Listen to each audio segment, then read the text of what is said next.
This week, more than 15,000 people attended Federico Fellini's funeral in Rome to celebrate the director's life and his work. Quote, "A great light has gone out, and now we're all in the dark," said Sophia Loren. "The world will be much sadder without his imagination." Fellini's legacy is greater than the 5 Oscars he won for films including La Strada, 8.5, Amarcord. It is even greater than the films themselves. Known to Italians as the master, Fellini's legacy may best be measured by the people he inspired. Joining me now is Martin Scorsese, who vividly remembers seeing La Strada as a 12-year-old boy. Over the last few years, he and Fellini had become very close and were planning to work together. And I'm pleased to have Marty back to talk about and appreciate and remember and celebrate Federico Fellini. Welcome. It's great to have you here. Let me just come in, if you could, Bob, and look at this. This is, Marty brought this in, and this is the funeral in... It's from Corriere della Sera newspaper. Yeah. And that's the funeral as the car is going in the street. But actually, his body was, the coffin closed, was in the stage that he always shot on in Cinecittà, stage number 5. That was his. Yeah. That was his home, in a sense. And that's where people came by to pay their respects for the... Yeah. Tell me about him first, in a sense, just to set the stage for how good was he and what is his legacy before we talk about individual films and talk about your relationship personally. What was Fellini to mean to movie making? I think in terms of filmmaking, this was, we can use the words giant and master, great light and genius. Master. And, there's Kurosawa, there's John Ford, there's Wells, and in that same sense, there's Fellini. But Fellini had something very special, and it was a particular vision of the world that was at once started in a sense with poetic realism, in a way, with La Strada, and as it developed, became somewhat more abstract in terms of its imagery, but ultimately, very, very stylized, extremely stylized visual images. Yeah. But he created, unlike, I must say, probably more than anybody else, he created his own world with music, Nino Rota's music. Yes. The look of people, the way they turned, the way they moved, camera movements. He created his own world, ultimately in pictures like Dolce Vita 8.5, Juliet of the Spirits, Amarcord, Casanova, Satyricon, which is probably the most extreme of that example. So much so that the word Fellini-esque became a common word to describe something. On the surface, you can say bizarre or strange, but actually really like a painter working on film. Yeah. And also about the human spirit. I must say his films are so moving. I tried to show my young daughter 8.5. She's now 17. At the age of 16, I said, I have to show you 8.5 because it's very important to me in 1963 when I first saw it. But then I realized that I couldn't just show her 8.5. It wouldn't mean anything in terms of style. I had to start somewhere else. So I started with La Strada, which is the film I first saw of Fellini's, and then showed her La Strada, Nights of Cabiria, La Dolce Vita, then 8.5. And next I'll show her Satyricon and move on up. So you can see the work and the journey of one artist on using film and cinema as his tool. And what did you want to tell her? I mean, the film speaks for itself about La Strada, because we have a clip here. And what do you want to say about this work which impressed you as a young man? Well, I remember seeing the film, of course, when I was about 12 years old, and at that as a time, young teenager, as a young teenager, and at that time, it was shown in theaters in America, dubbed in English, just like a regular film, because you had Anthony Quinn in the picture and Richard Basehart, and in a sense, it's the poetry of the picture, the warmth, the power of it. It's the road of life. Yeah. The famous Fellini road of life. Everyone walking on that road at the end, winding up at the seashore. Yeah. But the tension between the fool and the character in terms of that, that's what I love the character of the brutal character played by Anthony Quinn, who loves but can't express it. Yeah. If he can express, it's through brutality. And the wonderful character, the fool, played by Richard Basehart, who always goes a step too far, step too far and another step too far, teasing Zampano, and eventually it's his undoing. And in a way, they're like archetypical of people. Yeah. In a way, they're almost abstractions of certain kinds of people. In my films later went more towards the fool. I found the characters like in Johnny Boy and Mean Streets pushing all the time, and knowing he's going to get hurt, but still can't help pushing just a little further. Let me roll tape. La Strada, Federico Fellini. When he poured the water on him, you said, yes, well, that's classic. It's a classic, classic move in a character like that. I knew a lot of. I guess I know a lot of people, and sometimes I'm that way myself. So it's. Yes. Vitelloni, this is what influence did it have on you? This is the next film we're going to see of Fellini's as a filmmaker. Did it do anything to make you want to be a movie maker? Well, I Vitelloni was meaning the wastrels, or Right. the guys who just. Fellows who just hang out. Right. Really, right. these are 32-year-old guys who still live at their mothers. Sounds don't work. like Mean Streets Yeah, to sounds me. like Mean, exactly. And when I saw it after La Strada. Actually, I think it was made before La Strada, though. Yeah. And the combination of the lifestyle, showing these five guys in the small town of Rimini, which is his hometown, really was kind of an autobiographical film of his. That and the humor. The humor of it was very important, Alberto Sordi, and the type of humor they had, which was very much the street humor that I grew up with. And I went to look at the film, and I began to realize that I was aiming towards making pictures about my friends and myself anyway, but that was it. When I finally saw Vitelloni, I said, well, that's the only way. You were confirmed in your own instincts. Absolutely. I mean, if he could do it about Rimini, I could do it about Elizabeth Street. Yeah. And also, Vitelloni finds its way into Goodfellas, too. Yes. They introduce the characters the same way. There's lots of new techniques used, and the relationships of the people to their parents and to the girlfriends and the marriage, all of that meant it was very, very close to the world I grew up in. You know, what's amazing about you is to know how much you love film and how much you love the masters and how you pull from it and it influences you. And bear with me. And in a sense, it's just there inside of your head. Yeah. And I mean, it's not like it's a list. It's not like you write it down. I don't know whether you do or not. No. But it sticks there. And when you're making your films, it comes out. Yeah, I think anything like La Strada, which I saw at a young age, but then Vitelloni, which I saw when I'm about 18 years old, 19 years old, I react always emotionally first to a film. There's no doubt. It's something that I see and then say, well, I was very moved by it. I'd like to see it again. And when I see it 2 or 3 times, then you begin to see why in certain areas. Why did that affect me this way? And I used to tell film students, don't go in to study a film and write down everything that you go, because you won't be able to look at the film. Yeah, absorb it. Absorb it first. Yeah. You know. Roll tape. Here it is. Vitelloni. Boy, if that doesn't remind you of Mean Streets. That is last Mean Streets. scene. Yes, Yeah. I know. And the voiceover. Yes. The voiceover. Let me talk about La Dolce Vita. I want to get all these in before we talk about 8.5. Why is that the most famous, it seems? Was it because of the subject matter and what? I think number one, certainly the subject matter of the film. Right. It depicted a lifestyle that people really hadn't shown before. Right. It was certainly racy for the time. Still is, in a way. You know, it still is. It was condemned, I think, by the church. Yeah, it was. It caused quite a stir.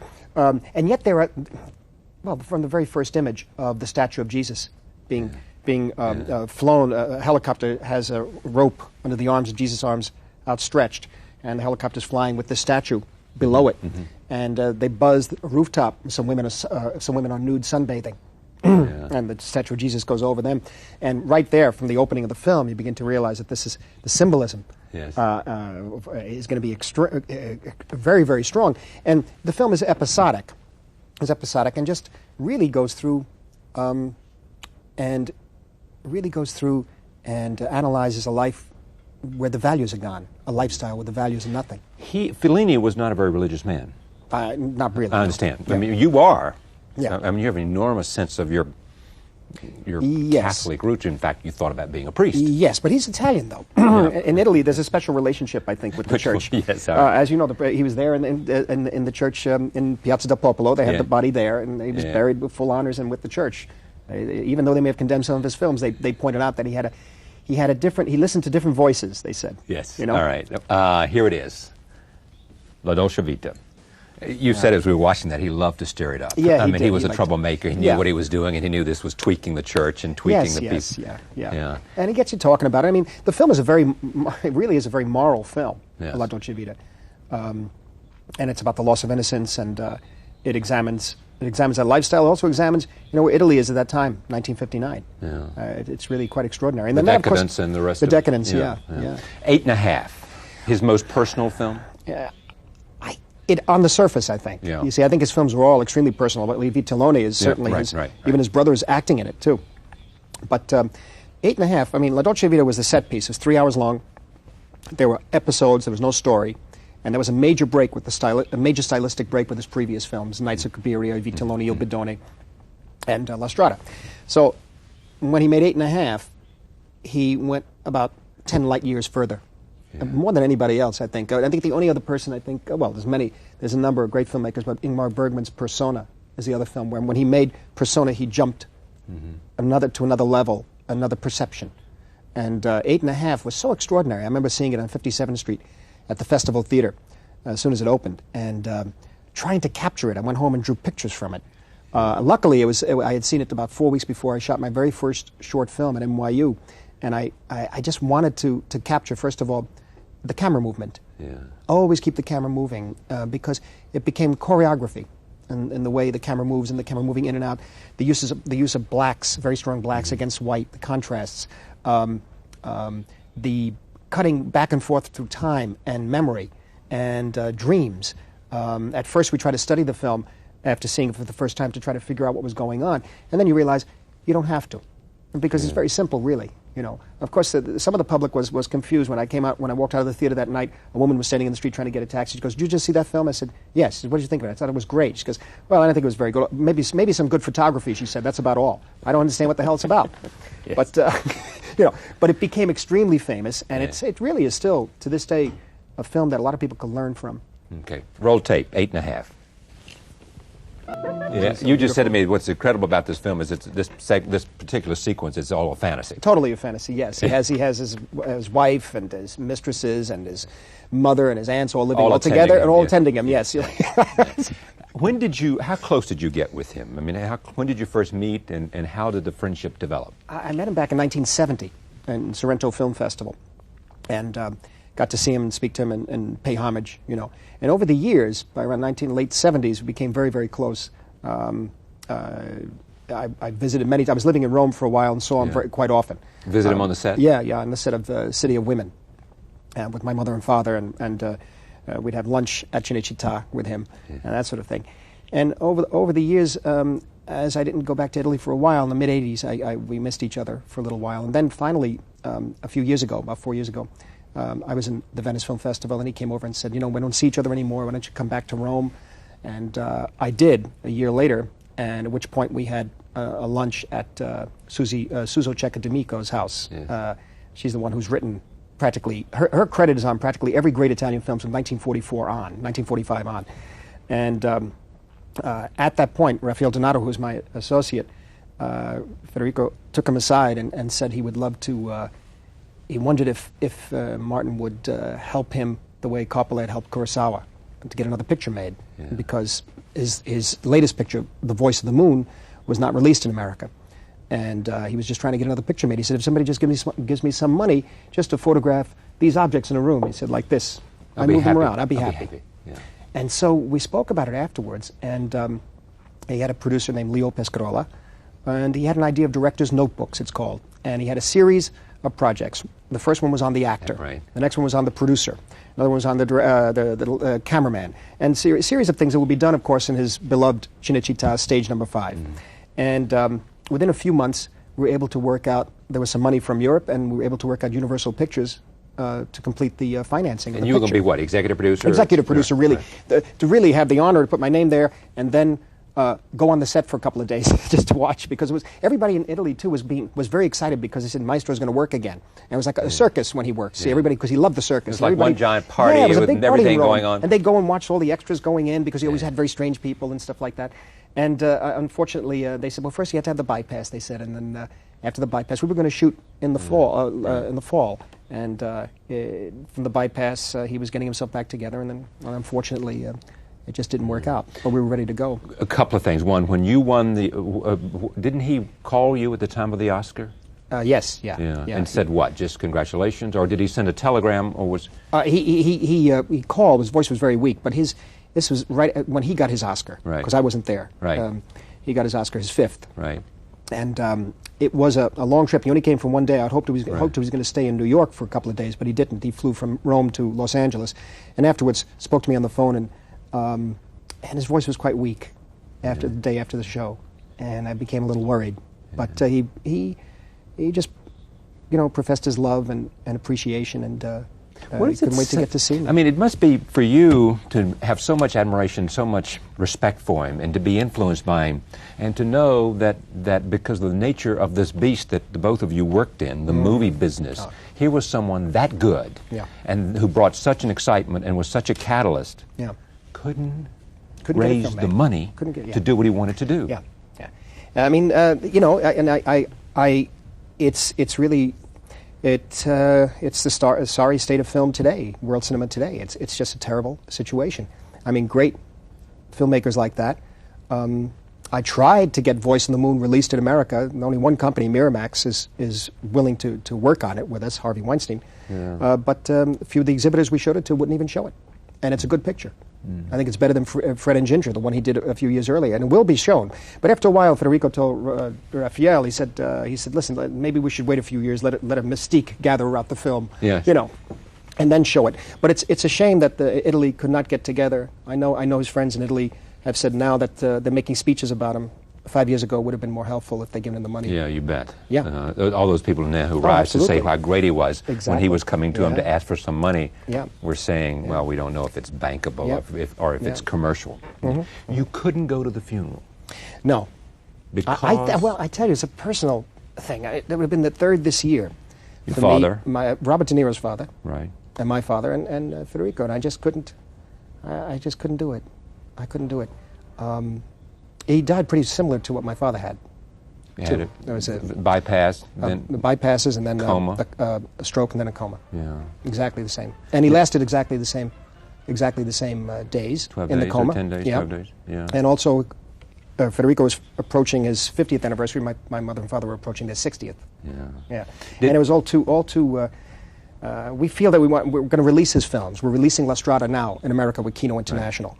Right. We're going to release, hopefully, Satyricon, re-release it, maybe Casanova, La Dolce Vita. We're going to keep the name alive that way, and the memory alive of the films. He had met your mother and father. Oh, he knew them very well. Yeah. Oh, yeah. Well, and when your father died in August, did he communicate with you at that time? Absolutely. Of course he sent, I mean, I sort of blank out a lot of it, but he did send, you know, with in Italian, a long note, you know, expressing his condolences, because they knew most of the Italian directors, but especially Federico, knew them very well. Sum up for me in less than a minute his contribution to filmmaking. Well, you know, this is the first 100 years of film, and have people like Griffith, who give us D.W. Griffith, who gives us the vocabulary in a way, and then you have people who take it and go to another level completely, a whole other level, where they explore film to the point of that it can do something that no other art form does. And this is what Fellini is, I think, you know, is an artist of such magnitude that the combination of camera movement, music, the actual themes of the piece, the look of the film, all of this combines together to make it unlike anything. It's like looking at a Botticelli painting. You say only Botticelli can do that. You know? Great to have you here. Thank you. Thank you very much. Federico Fellini died at, what, 73, I think. 73 or 74 in Rome. We thank you for joining us this evening. See you next time.